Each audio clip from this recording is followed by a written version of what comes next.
Gaduh bongkar kasus skincare overclaim kini berbuntut panjang. Saling aksi lempar bola panas antar dokter detektif viral atau doktif dengan Dr. Richard Lee kini berbuntut panjang.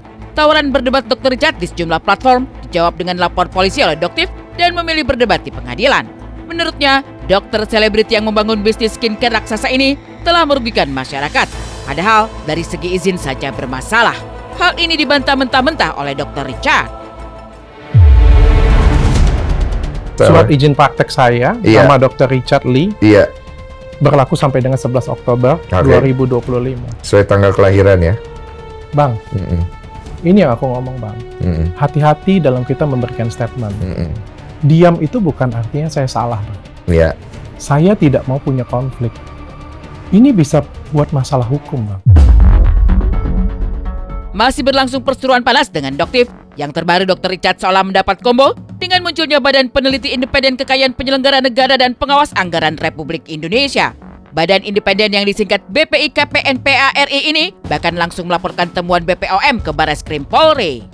Kita melihat bahwa mengapa di Indonesia ini adanya pengusaha produk skincare ini kok seperti kebal hukum. Kami mencurigai mungkinkah adanya backup sehingga mereka bisa 86 dan selesai di tempat. Nah itu yang kita curigai awalnya ya. Kemudian ketika kami masuk dan mendalami itu, adanya juga temuan-temuan dan pada akhirnya juga terbukti bahwa banyaknya masyarakat yang dirugikan terhadap produk itu, mau tidak mau kami terus menggeluti. Ya, seperti doktif, BPI KPNPA RI akhirnya muncul karena memperhatikan aspek penegakan hukum dan juga ratapan kerugian masyarakat. Menurutnya, salah satu kesalahan fatal yang dilakukan Dr. Richard adalah adanya penggunaan jarum dalam produk. Padahal harusnya sebagai dokter ia paham bahwa hal tersebut tidak diperbolehkan. Dalam DNA salmon ini adanya micronadel. Nah, di situ kan kita terbukti sekarang pada saat ini BPOM mencabut izin edar dari DNA salmon tersebut. Kalau untuk DNA salmon sendiri itu dia di dalam isinya itu, dalam kandungan cairannya itu memang tidak mengandung hal yang berbahaya, tetapi di dalam pengaplikasiannya, aplikasinya itu micronadel itu tidak bisa sembarang orang menggunakannya. Harus adanya dokter yang mengawasi terhadap pengaplikasian micronadel tersebut. Itu nah, makanya untuk hasil labnya ya baik, tidak ada pelanggaran, tapi dari pengaplikasiannya yang dianggap pelanggaran itu. Yang mana di sini dikatakan penggunaannya ditusukkan ke bagian muka kita. Nah, setelah itu, nah ini adalah contoh dari produk DNA salmon tersebut yang di mana di sini kita sama-sama bisa melihat adanya micronadel atau jarum kecil yang ada di depan di atasnya ini. Nah, ini adalah harga dari DNA salmon. Produk yang dianggap aman menurutnya, ternyata saat ini kemarin itu ada statement dari BPOM untuk mencabut izin edar dari sudah dicabut izin edar dari DNA salmon tersebut. Rentetan laporan polisi ini seolah menjadi karma bagi Dr. Richard yang selama ini bersikap kritis dan lantang dengan sejumlah produk skincare abal-abal. Kasusnya dengan Kartika Putri menjadi salah satu yang terbesar dan membuat nama Dr. Richard Lee makin melambung. Hingga saat ini, tidak ada jalan damai bagi doktif, kecuali uang masyarakat dikembalikan. Pada saat yang sama, Dr. Richard tidak kalah keras. Ia menyambut tantangan doktif untuk bertemu di meja hijau. Mungkin, tapi bagaimana dengan uang masyarakat yang sudah diambil oleh beliau? Bisa nggak beliau kembalikan? Jadi perdamaian akan tercapai jika beliau sudah mengembalikan miliaran, bahkan mungkin triliunan uang masyarakat yang sudah diambil. Silahkan. Lu nggak mau panjang di polisi? Enggak. Dia mau panjang di polisi. Gue nggak peduli itu. Kalau masalah polisi, aku akan jawab apa adanya nanti. Oke. I don't care about that. Maksudnya itu, gue ngerasa gue juga punya point of stand kok. Aku punya sesuatu kok yang bisa aku jelasin gitu kan. Kalau misalnya aku ngebunuh orang, atau misalnya aku jahat dengan orang, atau aku punya sesuatu, aku akan akui.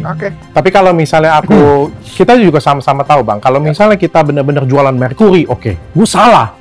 Tapi kalau lu cari salah gue sebagai manusia, gue juga pasti punya kurang kok. Betul. Buktinya gue masih punya pakai stiker kayak gitu punya, gue masih ada kurang. Saya kok. juga punya.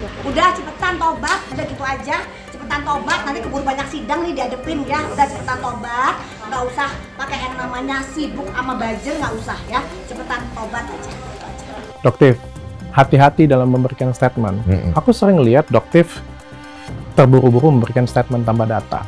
Banyak sekali Doktif memberikan statement tanpa data dengan terburu-buru.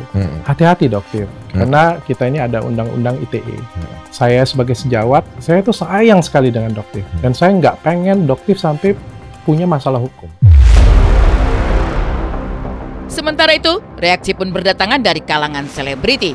Deddy Corbuzier, Nikita Mirzani, dan para selebriti lainnya dibuat gregetan karena kisruh ini. Lantas bagaimana tanggapan masyarakat yang selama ini cukup menaruh respek pada Dr. Richard Lee? Gua sedih. Tahu kenapa gua sedih? Dan gua rasa gua harus ngomong ini, gua sedih. I'm sad. Gua ngomong ini karena gua ingat sama dokter-dokter gue. Oke. Gua dokter. Gua ngomong begini karena